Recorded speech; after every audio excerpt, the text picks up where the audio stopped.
Okay, good morning, good afternoon, and good evening. Welcome sa ating channel, Sir Ariel Mat.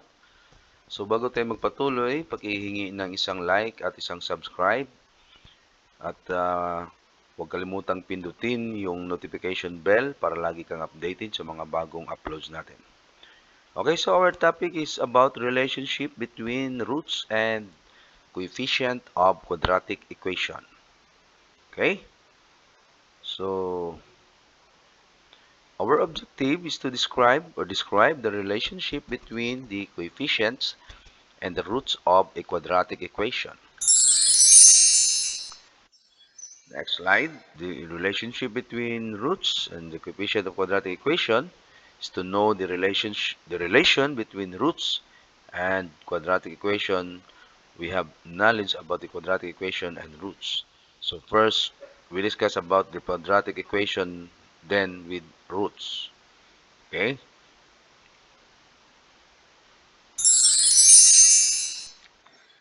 So quadratic equation, it is the second degree equation, also said polynomial of degree 2.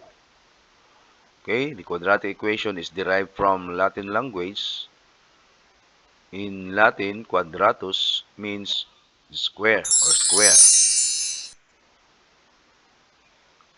So definition, an equation which contains the height exponent of the variable or any unknown quantity. This is usually x or is a square, okay, or 2 is called the quadratic equation. So it will have something like x squared. Okay, so the standard form of the quadratic equation is ax squared plus bx plus c equals 0. So let's proceed sa roots. Okay, the root of a number x is another number. It means when a number is multiplied to itself, it gives a number of times equals x. Example, the second root of 25 is 5 because 5 times 5 is 25. The second root is called the square root and the third root is called cube root.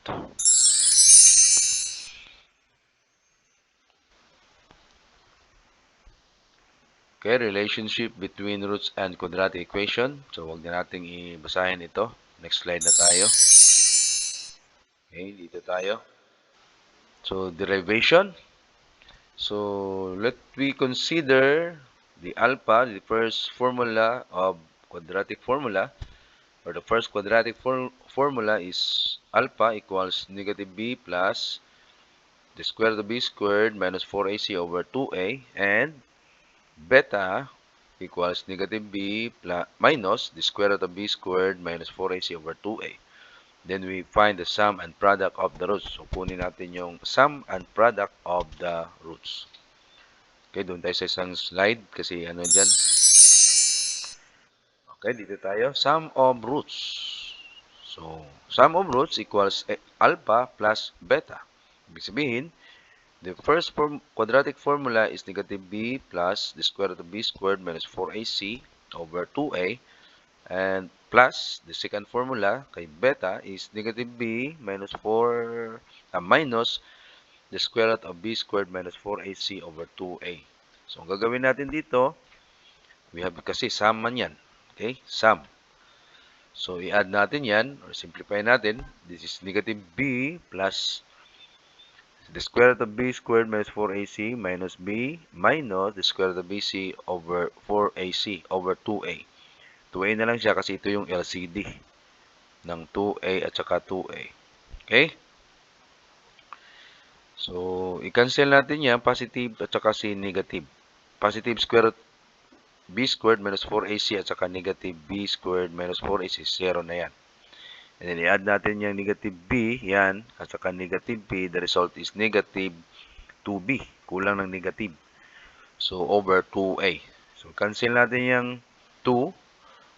At saka si 2 sa denominator. So, ang naiwan, negative ba. So, this is the sum of roots. Okay, now let's proceed to the product of roots. Okay, sa product of roots,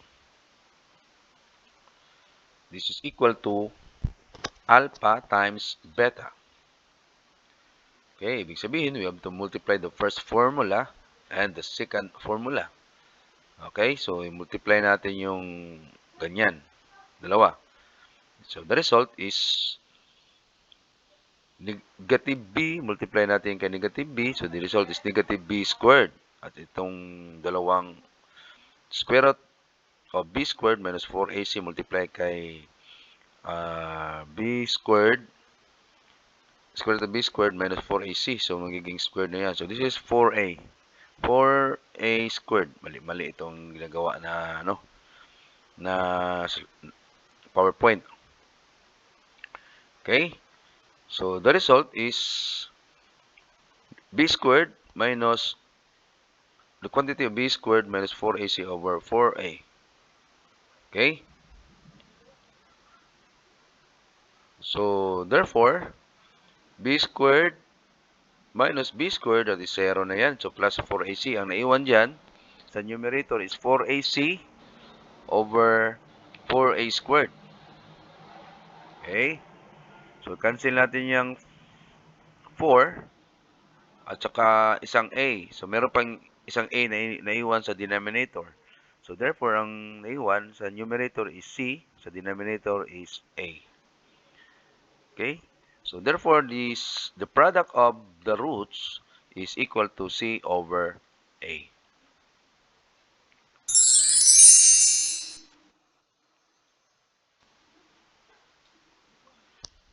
So if we denote the sum and product of roots by s and p, or sum and product respectively, then sum is equal to negative b over a, and this is the negative coefficient of x over coefficient of x squared.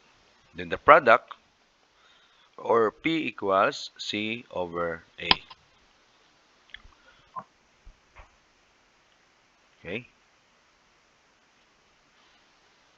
So result, the sum of the roots of the quadratic equation is equal to the negation of the coefficient of the second term, dividing by the leading coefficient. So this is equal to alpha plus beta. Ibig sabihin, this is equal to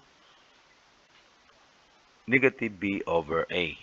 And the product of the roots of the quadratic equation is equal to the constant term, or the third term, divided by the leading coefficient, that is equal to the product of a times b, or alpha times beta, so equals c over a. Okay, so hanggang dito na lang muna tayo sa ating topic, at sa susunod na mga topic natin ituloy yan. So again, sa mga hindi pa nakasubscribe, paki-subscribe na lang at huwag kalimutan pindutin ang notification bell para lagi kang updated sa mga bagong upload. Maraming salamat and God bless.